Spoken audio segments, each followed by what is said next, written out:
Mesdames et messieurs, permettez-moi de commencer par une déclaration audacieuse. La vie est un professeur cruel, surtout avec l'âge. À l'âge de 60 ans, vous vous rendez compte que quelque chose ne va pas dans le système de soutien que vous considériez comme acquis. Vos enfants peuvent avoir leur propre vie. Vos parents sont probablement partis. Même vos amis se sont peut-être éloignés, pris dans leurs propres difficultés. Donc, si vous comptez sur la famille pour vous aider à passer le cap des années à venir, j'ai une nouvelle à vous annoncer, ce n'est pas suffisant. Mais ne désespérez pas, car pendant que l'illusion de la dépendance s'estompe, une nouvelle vérité émerge. Il y a 5 piliers fondamentaux que vous devez construire pour vous-même. 5 piliers qui, s'ils sont cultivés tôt et entretenus avec diligence, vous soutiendra dans les tempêtes inévitables de la vie. Il ne s'agit pas d'idées abstraites, mais de vérités pratiques fondamentales sur l'être humain. Votre santé est votre forteresse. C'est la base sur laquelle repose tout le reste de votre vie. À l'âge de 60 ans, cette vérité saute aux yeux. Chez les jeunes, on peut se permettre de prendre son corps pour acquis en se remettant d'un mauvais sommeil, ou l'insouciance de vivre comme si l'on était invincible. Mais au fil des années, les conséquences cumulées de ces choix deviennent inévitables. Ce que vous avez négligé à l'époque peut revenir vous hanter aujourd'hui. Et le coût d'une mauvaise santé augmente de façon exponentielle avec l'âge. La réalité est simple mais profonde. Si votre santé s'effondre, tout le reste commence à s'écrouler. Votre indépendance, sans doute l'un des aspects les plus précieux d'une vie épanouie, est liée à votre bien-être physique. Sans cela, vous devez compter sur les autres, non pas par choix, mais par nécessité. C'est une position vulnérable, qui érode non seulement votre autonomie, mais aussi votre sens de la dignité. La bonne nouvelle, c'est qu'il n'est jamais trop tard pour prendre sa santé en main.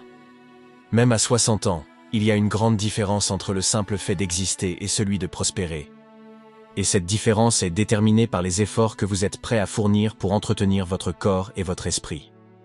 La première étape consiste à reconnaître que votre corps n'est pas une machine conçue pour fonctionner indéfiniment sans entretien. Il a besoin de soins, d'attention et d'efforts délibérés pour continuer à fonctionner de manière optimale. Cela signifie qu'il faut adopter une approche disciplinée de l'exercice. Une activité physique régulière n'est pas un luxe, c'est une nécessité. Il n'est pas nécessaire de devenir un athlète olympique, mais vous devez bouger quotidiennement, de manière cohérente et intentionnelle.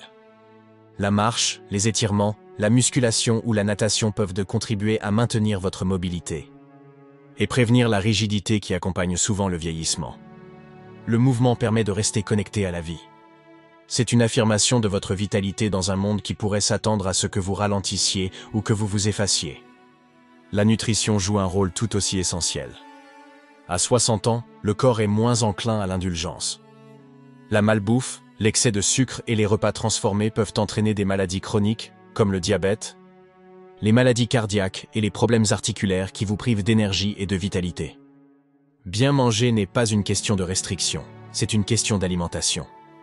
Une alimentation riche en aliments complets, en légumes, en fruits, en protéines maigres et en graisses saines donne à votre corps les outils dont il a besoin pour guérir, se maintenir en bonne santé et tenir les maladies à distance. Et n'oublions pas le sommeil. Le sommeil est souvent considéré comme une activité passive, mais c'est l'un des moyens les plus puissants pour recharger votre corps et votre esprit. Le sommeil réparateur aide à réparer l'usure de la vie quotidienne, soutient votre système immunitaire et renforce votre clarté mentale. Ignorer son importance revient à courir un marathon sans jamais s'arrêter pour boire. En fin de compte, prendre soin de sa santé est un acte de respect de soi. C'est une reconnaissance de votre responsabilité envers vous-même et envers vos proches. Car si personne ne peut garantir une santé parfaite, l'effort que vous déployez pour le maintenir peut faire toute la différence entre une vie définie par des limites et une vie remplie de possibilités et d'indépendance. La sécurité financière est l'un des piliers les plus importants d'une vie stable et épanouie, surtout lorsque vous approchez ou dépassez l'âge de 60 ans. À ce stade, votre capacité à gagner de l'argent par des moyens traditionnels pourrait diminuer, mais le coût de la vie demeure et, dans de nombreux cas, augmente. La réalité est que le stress financier, s'il n'est pas contrôlé, peut vous priver de votre tranquillité d'esprit, de votre indépendance et de votre capacité à profiter des années à venir.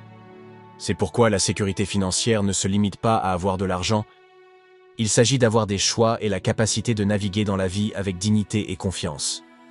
Lorsque vous atteignez 60 ans, vous vous trouvez souvent au carrefour des transitions les plus importantes de votre vie. Pour beaucoup, c'est l'heure de la retraite, où le salaire régulier qui vous a peut-être soutenu pendant des décennies commence à se tarir. Sans une base financière solide, le sentiment de stabilité que vous aviez auparavant peut s'évaporer rapidement. Les dépenses ne s'arrêtent pas simplement parce que vos revenus augmentent. Il y a encore des factures à payer, des frais médicaux qui risquent d'augmenter, et les coûts de la vie quotidienne qui perdurent, quel que soit l'âge. Il s'agit de réalités qui exigent une préparation, et ce d'autant plus tôt que l'on commence à planifier, plus vous serez en mesure de les gérer. L'épargne et les investissements constituent le socle de la sécurité financière. Une vie de travail devrait idéalement rapporter plus que des souvenirs. Il doit constituer un filet de sécurité qui vous permet de répondre à vos besoins et de faire face aux incertitudes de la vie. Cependant, épargner ne consiste pas seulement à mettre de l'argent de côté, mais aussi à faire travailler votre argent pour vous. Les investissements, qu'il s'agisse de biens immobiliers, d'actions, d'obligations ou d'autres instruments, permettent à vos ressources de croître au fil du temps. Les intérêts composés, lorsqu'ils sont utilisés à bon escient, peuvent transformer une épargne modeste en un coussin financier appréciable. Même si vous commencez tard, une épargne disciplinée et des investissements stratégiques peuvent vous permettre d'accéder à une plus grande sécurité. La dette, en revanche, est un prédateur silencieux qui peut saper tout ce que vous avez construit. Lorsque vous atteindrez 60 ans, la réduction ou l'élimination de vos dettes devrait être une priorité absolue. Le fait d'avoir des obligations financières importantes à la retraite peut exercer une pression énorme sur vos ressources limitées, ce qui laisse peu de place pour les urgences ou les dépenses imprévues. Rembourser ces dettes n'est pas qu'une question de chiffres, c'est aussi une question de reprise en main. Et de vous libérer du stress et des contraintes liées au fait de devoir de l'argent. Au-delà de l'épargne et de l'endettement, il est tout aussi important de penser aux coûts imprévisibles du vieillissement. Les soins de santé, en particulier, peuvent représenter une charge considérable, même avec une assurance. Prévoir ces dépenses, que ce soit par le biais d'une assurance complémentaire ou d'un compte d'épargne santé, ou de soins de longue durée, peut faire la différence entre la gestion d'une crise de santé et celle d'une maladie grave, et d'être financièrement dévasté par l'un d'entre eux. La sécurité financière, c'est aussi la liberté de profiter de la vie comme on l'entend. C'est la possibilité de voyager, de s'adonner à ses loisirs, d'aider ses proches, ou simplement vivre sans la crainte constante de manquer de ressources. Il ne s'agit pas d'être riche, mais d'être préparé. L'argent, lorsqu'il est bien géré, permet de se prémunir contre les inévitables incertitudes de la vie. À 60 ans, ce tampon devient l'un de vos soutiens les plus fiables, en veillant à ce que vous puissiez vivre dans la dignité, la stabilité et la tranquillité d'esprit. Le but est l'une des forces les plus vitales de la vie humaine. Et cela devient encore plus essentiel à partir de 60 ans. Pendant des décennies, votre identité a peut-être été liée aux rôles et responsabilités liées à l'éducation des enfants, construire une carrière, entretenir un foyer. Ces rôles, bien que satisfaisants à leur manière, dictent souvent la structure de votre vie quotidienne. Mais lorsque ces responsabilités diminuent ou s'estompent, beaucoup se retrouvent face à un vide troublant. Sans un objectif clair, la vie peut sembler déconnectée, ce qui vous rend vulnérable au sentiment d'insignifiance ou de stagnation. Cependant, l'objectif n'est pas quelque chose que l'on perd, c'est quelque chose que l'on redéfinit. À 60 ans, l'objectif n'est pas de s'accrocher à ce que l'on a été, mais d'embrasser ce que l'on peut devenir. C'est l'occasion de réfléchir à vos valeurs, à vos passions et à l'héritage que vous souhaitez laisser. L'objectif n'a pas besoin d'être grandiose ou de changer le monde, il doit seulement résonner en vous. Qu'il s'agisse de se consacrer à une cause, d'acquérir une nouvelle compétence, mentorat, ou simplement s'engager plus profondément avec les personnes qui vous entourent, l'objectif est ce qui donne un sens et un élan à votre vie. Un sens aigu de la raison d'être sert également d'antidote puissant aux défis que le vieillissement peut entraîner. Lorsque vous faites face à des changements physiques, à des dynamiques sociales changeantes ou même à la perte d'un être cher, l'objectif fournit un cadre qui vous permet de garder les pieds sur terre. Il vous rappelle que, malgré ces difficultés, il y a encore quelque chose à apporter. Il s'agit toujours d'un objectif à atteindre. L'objectif vous propulse vers l'avant, transformant les défis en opportunités de croissance. Il vous aide à voir que les années à venir ne sont pas simplement une lente décélération, mais une période riche en possibilités d'épanouissement personnel et d'impact. En outre, vivre avec un objectif est profondément lié au bien-être. Les études montrent régulièrement que les personnes qui ont un sens aigu de la raison d'être font l'expérience d'une meilleure santé mentale et physique, une plus grande satisfaction dans la vie et même une plus grande longévité. L'objectif vous encourage à rester actif, engagé et curieux. Il vous pousse à maintenir des habitudes, à nouer des relations et à prendre soin de votre corps et de votre esprit. Il vous donne une raison de vous réveiller chaque jour avec une intention, en sachant que vos actions sont importantes. Pour cultiver un but, il faut être prêt à explorer. À ce stade de la vie, il est naturel de ne pas savoir ce qui vous apportera l'épanouissement, surtout si vos rôles antérieurs ont dominé votre sentiment d'identité. Commencez par vous poser des questions simples mais profondes. Qu'est-ce qui vous apporte de la joie? Quelles sont les compétences ou la sagesse que vous possédez et qui peuvent être utiles aux autres? Quel héritage voulez-vous laisser? Les réponses à ces questions vous orienteront vers des activités et des poursuites qui correspondent à vos valeurs fondamentales. L'objectif n'est pas une destination fixe, mais un processus dynamique. Il peut évoluer en même temps que vous, en prenant de nouvelles formes et en s'adaptant aux circonstances. Mais l'essentiel est de rester ouvert, intentionnel et proactif. Une vie vécue dans un but précis est une vie bien vécue, quel que soit l'âge. À 60 ans, l'objectif devient votre ancre, votre boussole et votre source durable de vitalité. Au fur et à mesure que vous avancez dans la vie et que vous atteignez l'âge de 60 ans, il devient évident que les défis ne sont pas facultatifs, mais inévitables. Ce qui définit la qualité de votre vie, ce n'est pas l'absence de difficultés, mais votre capacité à y faire face avec résilience. Un état d'esprit fort et adaptable est essentiel à cet égard. C'est votre outil le plus précieux pour affronter les tempêtes de l'âge et détermine si vous abordez cette étape de la vie comme une période de déclin ou une opportunité de croissance. La vie est par nature imprévisible. Les relations changent, les capacités physiques diminuent et les pertes s'accumulent. Ce sont des vérités incontournables. Mais votre état d'esprit, la façon dont vous interprétez et réagissez à ces réalités, façonne votre expérience. La résilience ne consiste pas à nier la douleur ou à prétendre que tout va bien. Il s'agit d'affronter honnêtement les difficultés, de les traiter et de trouver les moyens d'aller de l'avant.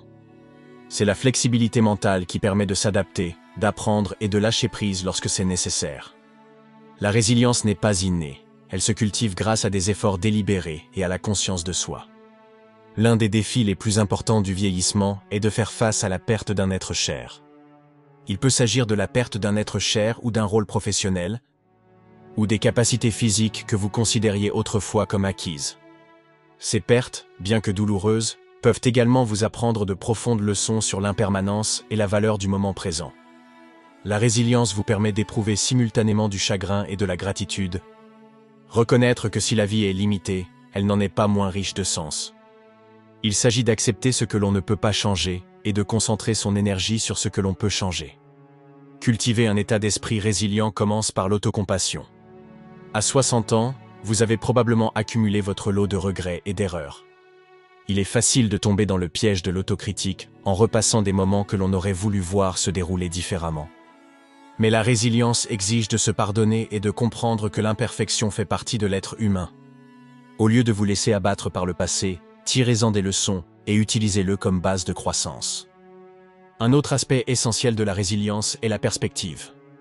Les défis de la vie semblent souvent insurmontables sur le moment, mais avec le temps et la distance, ils prennent une nouvelle signification. Développer la capacité à prendre du recul et à avoir une vision d'ensemble est un outil puissant. Il vous permet de faire la différence entre ce qui est vraiment important et ce qui n'est qu'un contretemps temporaire. La perspective vous aide à aborder les problèmes avec curiosité plutôt qu'avec crainte, en vous demandant « Que puis-je apprendre de cette situation ? Comment puis-je me développer ?» La résilience est également étroitement liée à votre capacité à rester engagé dans le monde. L'isolement peut engendrer la négativité, mais la connexion avec des personnes, des idées ou des activités significatives permet de garder l'esprit actif et les perspectives d'avenir. Entourez-vous de personnes qui vous encouragent et recherchez des occasions de remettre en question votre façon de penser et d'élargir vos horizons. La résilience se nourrit du mouvement, tant physique que mental, qui s'étiole dans la stagnation. Au fond, la résilience est une question d'espoir. C'est la conviction que, quelles que soient les difficultés du moment présent, il y a toujours un potentiel de renouveau, de joie de sens à venir. Un état d'esprit résilient ne vous aide pas seulement à survivre aux épreuves de la vie, il vous permet de prospérer en dépit d'elles. À 60 ans et au-delà, cet état d'esprit devient votre base pour naviguer dans la vie avec grâce, force et détermination. Lorsque vous atteignez 60 ans, l'une des prises de conscience les plus profondes est que vos relations définissent la qualité de votre vie. Cependant, cette prise de conscience entraîne également un changement de perspective pour la famille. Même si elle est importante, n'est pas toujours le système de soutien inébranlable que vous pensiez qu'elle serait. Les enfants grandissent et construisent leur propre vie. Les partenaires sont confrontés à leur propre vieillissement et à leurs propres défis. Et l'unité familiale au sens large ne correspond pas toujours à vos besoins ou à vos valeurs à mesure que vous vieillissez. C'est pourquoi cultiver une communauté soigneusement choisie de personnes qui enrichissent vraiment votre vie et vous accompagner dans les derniers chapitres est l'une des sources les plus fiables de soutien et d'épanouissement. À ce stade de la vie, la communauté n'est pas une question de quantité, mais de qualité. Le nombre de personnes dans votre cercle social importe beaucoup moins que la profondeur des liens que vous entretenez avec elles. Une poignée de relations significatives et réciproques vous soutiendra bien plus qu'un vaste réseau de connaissances. Ce sont les personnes qui vous comprennent, qui partagent vos valeurs et qui encouragent votre développement. Ils ne sont pas liés à vous par une obligation, mais par un respect, une confiance et une attention mutuelle. Contrairement aux relations formées par devoir familial, ces liens sont construits intentionnellement, et c'est pour cette raison qu'ils ont une force unique. Construire ce type de communauté demande des efforts et de l'intentionnalité. À 60 ans, les amitiés ne sont pas le fruit du hasard, elles doivent être entretenues. Cela signifie qu'il faut prendre le temps de tendre la main, d'écouter et d'investir dans les personnes qui comptent pour vous. Cela signifie également que vous devez être prêt à abandonner les relations qui vous épuisent ou qui ne correspondent plus à ce que vous êtes. Toutes les relations ne sont pas destinées à durer éternellement, et la création d'une communauté forte en fait partie. Et de savoir quelles sont les connexions à privilégier et celles à relâcher. Cette communauté peut prendre de nombreuses formes. Il peut s'agir d'amis de longue date qui vous ont soutenu au fil des ans, ou il peut s'agir de relations plus récentes, nouées dans le cadre d'intérêts ou d'activités communs. Rejoindre des groupes, faire du bénévolat ou participer à des activités qui correspondent à vos passions sont d'excellents moyens de rencontrer des personnes partageant les mêmes idées et qui peuvent faire partie de votre système de soutien. S'entourer de personnes qui vous inspirent, vous mettent au défi et vous apportent de la joie de vivre. Veille à ce que votre monde social reste vivant et significatif. Une communauté forte permet également de se prémunir contre l'un des plus grands risques du vieillissement, l'isolement. La solitude n'est pas seulement un fardeau émotionnel, elle a des conséquences réelles sur la santé mentale et physique. L'appartenance à un réseau de soutien aide à lutter contre ce phénomène en vous permettant de rester en contact avec les autres et de vous engager dans le monde. La communauté vous donne un sentiment d'appartenance et vous rappelle que vous n'êtes pas seul à relever les défis de la vie. Au fond, une communauté soigneusement constituée est une communauté humaine. Il s'agit de créer un réseau de personnes qui vous voient, vous apprécient et vous accompagnent dans vos joies et vos difficultés. Ce type de communauté ne se construit pas du jour au lendemain, mais les efforts que vous y consacrez vous récompenseront en vous apportant de la compagnie et du soutien, et un profond sentiment d'appartenance. À 60 ans et au-delà, ces relations deviennent l'un des piliers les plus importants d'une vie épanouie et résiliente. La vérité, c'est que ces piliers ne vous sont pas donnés. Ils ne tombent pas du ciel et ne vous sont dus par personne, pas même par vos enfants, ni votre partenaire, ni la société. Ils sont sous votre responsabilité, et c'est une pensée terrifiante, mais aussi libératrice. Parce que cela signifie que vous avez un pouvoir d'action, que vous pouvez agir. Alors, à l'approche de la soixantaine, ou si vous l'avez déjà atteinte, posez-vous la question suivante. Quelle est la solidité de ces piliers dans ma vie? S'ils sont faibles, commencez à les reconstruire. S'ils sont solides, maintenez-les avec vigilance. Car en fin de compte, ce n'est pas ce sur quoi vous comptez qui importe le plus, c'est ce que vous avez construit pour vous-même. Et c'est en cela qu'il y a un pouvoir, une dignité et un espoir extraordinaires. Je vous remercie de votre attention.